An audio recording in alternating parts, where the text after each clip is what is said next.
Parole de la semaine. Vous êtes la lumière du monde. Zakponen, 13-07-2025. Vous êtes la lumière du monde. Une ville située sur une montagne ne peut être cachée et on n'allume pas une lampe pour la mettre sous le boisseau. Mais on la met sur le chandelier et elle éclaire tous ceux qui sont dans la maison.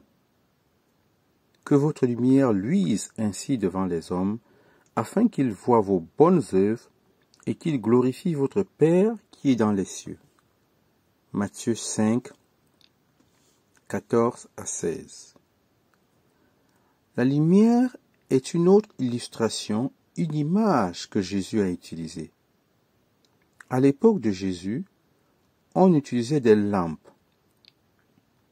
La mèche d'une lampe est une chose très très petite. Une ampoule est aussi une chose très petite aujourd'hui. Mais elle éclaire toute une pièce. Ce n'est pas la taille de la mèche ou de l'ampoule qui compte, mais l'intensité de la lumière qui en émane. Là encore, l'accent n'est pas mis sur la quantité, mais sur la qualité. Il existe des ampoules de 0 watts qui émettent une lumière si faible qu'on ne voit presque rien, et il y a aussi des ampoules puissantes de la même taille, comme les ampoules halogènes qui éclairent toute une rue. Une ampoule peut être de très faible puissance ou de très forte puissance. Ce qui importe, ce n'est pas sa taille, mais sa puissance, l'intensité de la lumière qu'elle peut diffuser. Et Jésus dit, vous êtes la lumière du monde. Le monde est plongé dans les ténèbres, et rien de ces ténèbres ne doit se trouver en moi. Si je suis une ampoule et que les ténèbres du monde sont en moi, alors je suis comme une ampoule cassée. Beaucoup d'églises comptent des chrétiens qui ressemblent à des ampoules cassées. Autrefois, ils brillaient, mais aujourd'hui, ils sont cassés. Ils sont rétrogrades et leur lumière ne brille plus. Quelle est cette lumière? Il est dit ici que votre lumière luise devant les hommes, afin qu'ils voient vos bonnes œuvres et qu'ils glorifient votre Père qui est dans les cieux.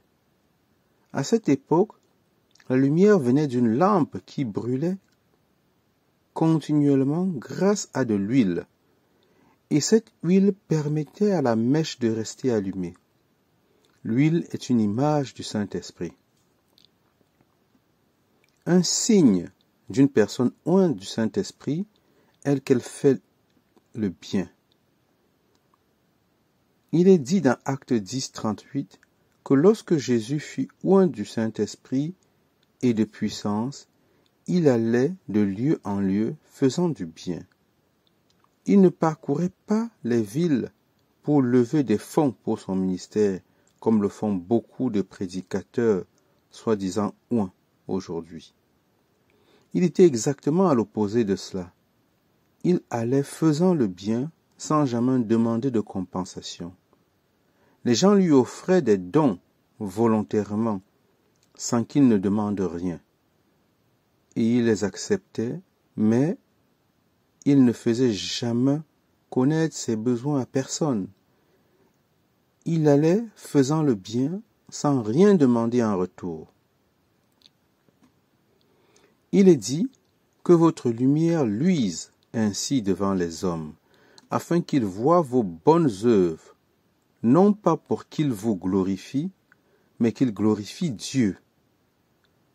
Si vous faites de bonnes œuvres pour recevoir de l'honneur ou de la gloire pour vous-même, c'est en réalité des ténèbres. Beaucoup de bonnes œuvres accomplies par des chrétiens sont en fait des publicités pour eux-mêmes, pour recevoir de l'honneur. Leur organisation ou leur ministère sont en réalité des ténèbres, car aucune gloire ne vient au Père dans les cieux. Au contraire, la gloire revient à cette organisation ou à cette personne. Mais Jésus a dit que les gens voient vos bonnes œuvres et glorifient votre Père qui est dans les cieux. Voilà la vraie lumière, lorsqu'une personne fait le bien et que par ce moyen, Christ est glorifié et non l'individu. Voilà ce que signifie manifester la lumière. Dans Jean 1,4, cette lumière est décrite ainsi. En Jésus-Christ était la vie, et la vie était la lumière des hommes. Ainsi la lumière n'est pas une doctrine, un enseignement ou un message particulier. C'est une vie. C'est la vie même de Jésus qui jaillit de nous par le Saint-Esprit. La vie de Jésus qui jaillit de nous, c'est comme une lampe ancienne allumée avec de l'huile qui diffuse de la lumière. Jésus a dit très clairement dans Jean 8,12 « Je suis la lumière du monde.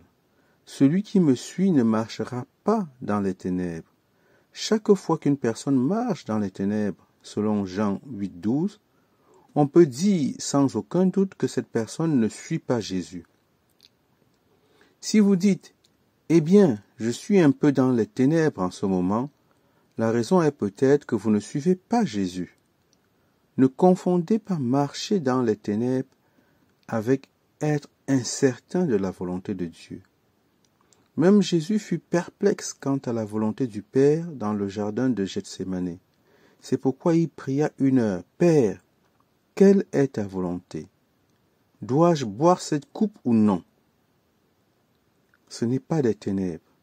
La perplexité fait partie de la vie de foi, mais les ténèbres sont autre chose, quelque chose de contraire à la vie de Jésus. Jésus a dit, « Celui qui me suit ne marchera pas dans les ténèbres,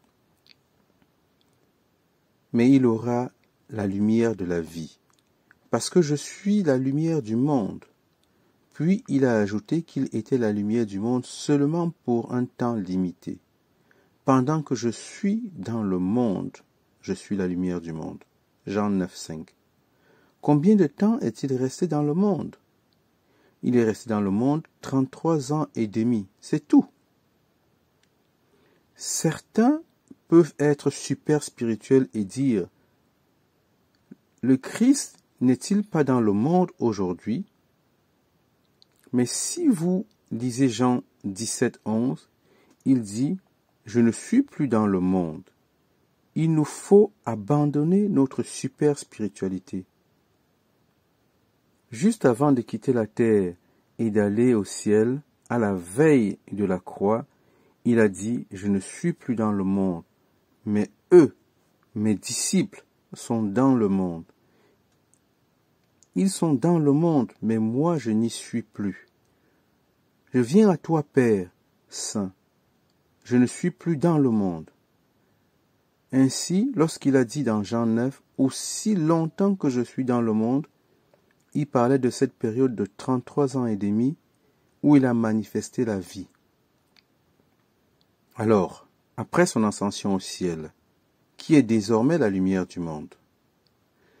Jean 5,14 dit « Vous êtes la lumière du monde. » Si quelqu'un me demandait « Qui est la lumière du monde ?» la réponse scripturaire serait de dire « Moi. » Oui, moi. Je suis la lumière du monde avec tous ceux qui suivent Jésus. Y avez-vous déjà pensé ainsi? Avez-vous déjà envisagé de répondre à la question « Qui est la lumière du monde ?» par moi et tous ceux qui suivent Jésus? C'est la bonne réponse. Il est très facile de dire « Oh, ne me regardez pas. Regardez seulement Jésus. » Mais il n'est pas sur la terre. Il a dit « Je suis la lumière du monde, aussi longtemps que je suis dans le monde. » Beaucoup de chrétiens n'ont pas lu correctement les Écritures et se forgent toutes sortes d'idées erronées issues de leur propre compréhension. Exactement comme Dieu s'est reposé à 100% sur Jésus-Christ pendant ces 33 ans et demi pour manifester parfaitement sa vie, Il compte aujourd'hui sur son Église, ses disciples sur la terre, pour manifester cette même lumière parfaitement. Que les hommes voient vos bonnes œuvres et glorifient votre Père qui est dans les cieux.